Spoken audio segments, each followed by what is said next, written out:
Witajcie w pierwszym odcinku nowej serii Co lepsze z hashtagiem na początku. Rafał podał taką nazwę w swoim komentarzu i otrzymuje PS4. No może jakieś takie z drugiej strony ustawione. Teraz to ładniej wygląda, popatrz jak pięknie przyklejona kokardka. I do tego całkiem przyzwoitą grę. Świetna robota, Rafał.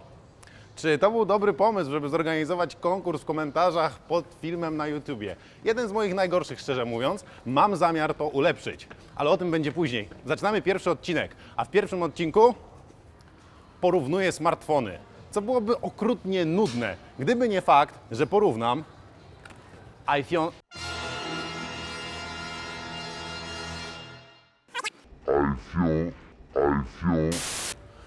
6s i Samsunga Galaxy S6.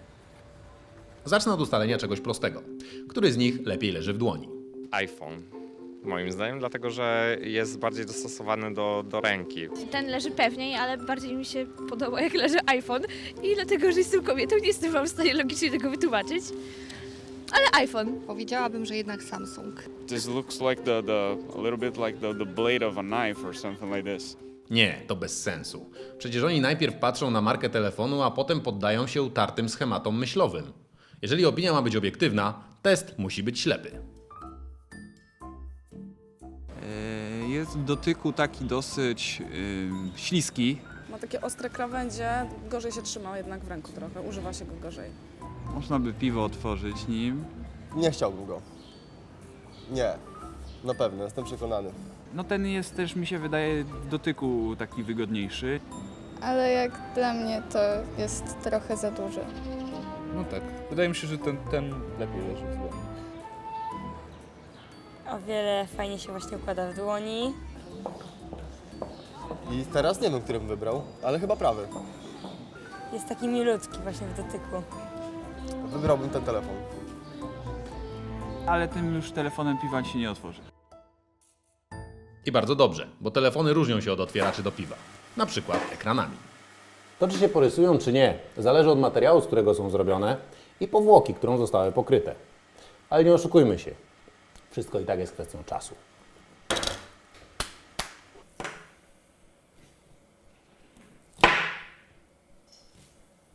Tak samo w przypadku upadków. To, czy ekran się zbije, czy nie, jest w głównej mierze kwestią szczęścia.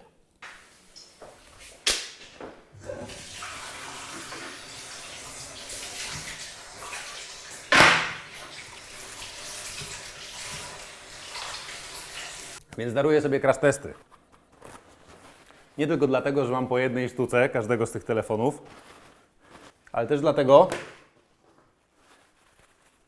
że wszystko wskazuje na to, że nadal nadają się do użycia.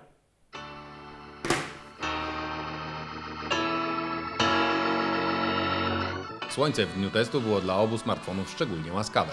Wyświetlacze ustawiłem na maksymalną jasność i na moje oko w tym porównaniu trochę lepiej wypadł iPhone. A skoro o oku mowa. Aparaty fotograficzne. Osoby wymagające docenią tryby manualne, tak samo jak kobiety docenią przedłużoną grę wstępną. I choć efekty jednego i drugiego mogą być fantastyczne, w większości przypadków nie mamy na to czasu. Oba aparaty ustawiłem więc w tryb auto i nie spodziewałem się, że znajdę w parku tak utalentowanego modela. Wyniki tej na prędce zorganizowanej sesji zdjęciowej pokazują jasno, że... Zresztą, sami zobaczcie, co pokazują.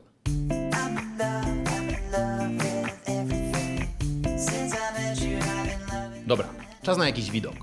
Jesienne liście na drzewie. Wiem, oryginalność to moje drugie imię.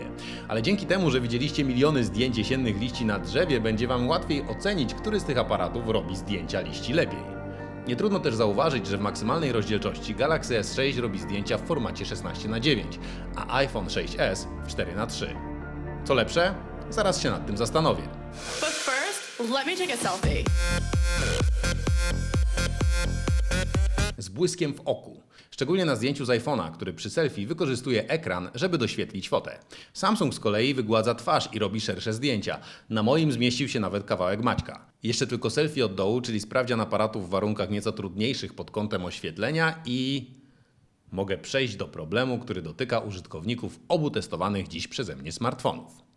Problemu wystających obiektywów. które, jak wskazują niezależne badania naukowców znikąd, mogą sprawiać problemy przy wkładaniu smartfonów do kieszeni obcisłych spodni. Weryfikacją tego problemu chciałem zająć się w najbardziej estetyczny sposób. Wniosek jest taki, że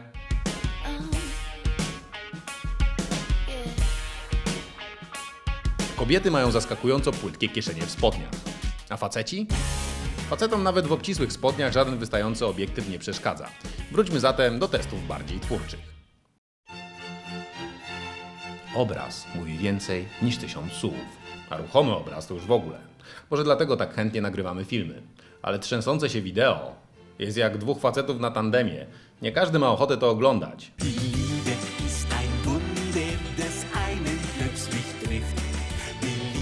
W teorii Galaxy S6 powinien lepiej stabilizować obraz.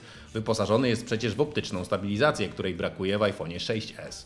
Ale gdybym kierował się teorią, nigdy nie wsiadłbym na tandem z facetem w różowym kasku. Pozwólcie, że zmienię temat na poważniejszy. Na przemijanie. Zbyt wiele rzeczy w naszym życiu dzieje się szybko. Zbyt szybko, by można je było dobrze zarejestrować.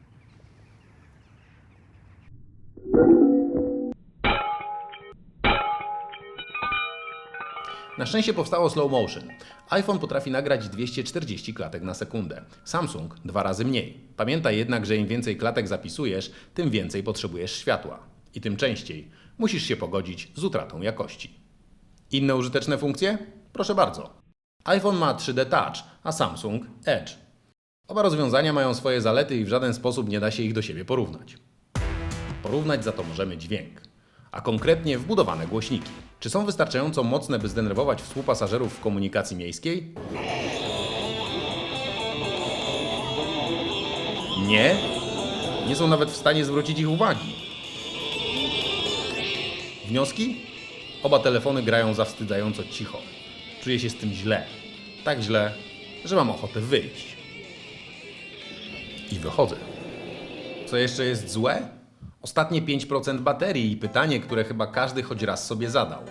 Ile minut na tych 5% można przegadać? Cześć, hej, fajnie, że dzwonisz. Jak się czujesz? Zmęczona jestem po pracy, wiesz, ale już coraz lepiej. Już się przyzwyczajam. Ja właśnie zaczynam robić paznokcie i stwierdziłam, A wiesz, że ja też? No widzisz, jakie mam wyczucie? Oba telefony pracują w trybie oszczędzania baterii. 24,5 minuty.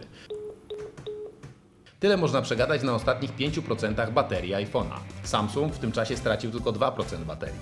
Łatwo policzyć, że w przypadku Galaxy S6 Edge 5% pozwala na przegadanie co najmniej godziny. Halo. Nikt wam już nie uwierzy, że musicie się rozłączyć, bo pada wam bateria. Ale w końcu i tak padnie. I będzie trzeba ją naładować.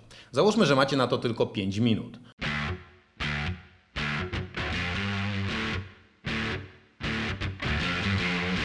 Wówczas Galaxy S6 Edge naładuje się do 9%, a iPhone 6s do 5%. Samsung ponadto może być ładowany bezprzewodowo. Kiedy już kupicie specjalną ładowarkę, zorientujecie się, że jest wolniejsza od przewodowej, którą dostajecie w zestawie. I to wolniejsza o jakieś 3 razy. Czy wy też macie wrażenie, że nie przetestowałem jeszcze najważniejszego? Oczywiście. Jak mogłem zapomnieć o sprawdzeniu, który z nich głośniej wibruje?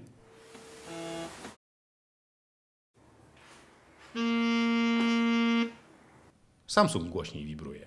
Skoro mamy to już za sobą, przetestujmy coś, czego nie testował jeszcze nikt. Intuicyjność. To zadanie wymaga, żeby telefony przekazać komuś bardzo młodemu. I żeby oba telefony były obsługiwane przez tę samą osobę. Zadanie, które postawiłem przed Iwo, to zmiana tapety w telefonie. Na iPhone'ie udało się uruchomić latarkę, a na Samsungu grę. Wnioski? Żeby ten test miał jakikolwiek sens, muszę przekazać telefony komuś starszemu. To nie? Kurczę, blada. No i nie udaje mi się to. Ani tak, ani tak. No, Teraz wszystko jasne. To po prostu nie są intuicyjne telefony. Nie możecie się ze mną nie zgodzić. Bardzo dobre. A gdzie specyfikacja techniczna? W internecie jest mnóstwo specyfikacji technicznej, są tam różne dziwne rzeczy, które mnie w ogóle nie interesują, ale możecie sobie je tam zobaczyć, a jeżeli macie pretensje, że nie pojawiła się specyfikacja techniczna i bardzo merytoryczne testy w tym materiale, możecie swoje oburzenie wyrazić w komentarzach pod tym materiałem. W tej chwili na ekranie pojawi się adres strony. Jezu, jaki duży. Możecie go albo sobie spisać, albo pod materiałem w opisie kliknąć, bo też się tam znajduje, wejść na stronę i zagłosować. Albo na ten telefon, albo na ten telefon. Oczywiście głosujecie zgodnie z tym, co podpowiada Wam serce, nie rozsądek. Bo gdyby podpowiadał Wam rozsądek, to powinniście zagłosować na ten telefon, który chcielibyście wygrać. Bo głosując bierzecie udział w konkursie, w którym jedna osoba wygra jeden z tych telefonów. Ten telefon, który wygra w Waszym głosowaniu. Czy to jest zawiłe? Oczywiście, że nie. Wejdziecie na stronę i dokładnie będziecie wiedzieli, o co chodzi. A zatem macie cały tydzień, od dzisiaj do 28 października włącznie, żeby zagłosować, zdecydować, który z tych telefonów jest lepszy. Odpowiedzieć na jedno proste pytanie, wziąć udział w konkursie i 4 listopada spotkać się ze mną w Mediamarkcie i dostać nagrodę jeden z tych telefonów od pięknej kobiety, a być może pięknego mężczyzny. To jeszcze zostanie ustalone, także nie wiecie, co Was czeka. Ja też nie wiem. I to jest piękne.